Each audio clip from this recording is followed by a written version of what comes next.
उपस्थित सर्व बालमित्रांना माझा नमस्कार। आज आपल्या समोर मी क्रांतीज्योती सावित्रीबाई फुले यांच्या यशोगाथा सांगण्यासाठी उभा आहे।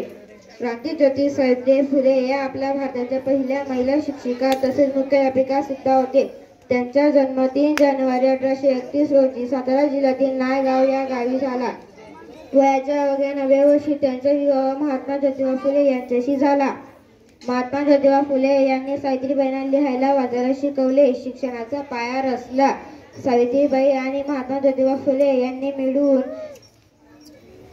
1 जानेवारी 1848 रोजी पुण्याच्या बुधवार पेठेत मुलींसाठी पहिली शाळा काढली। सावित्रीबाईंनी बालविवाह, केशवपण, सतीप्रथा यांचा विरोध केला।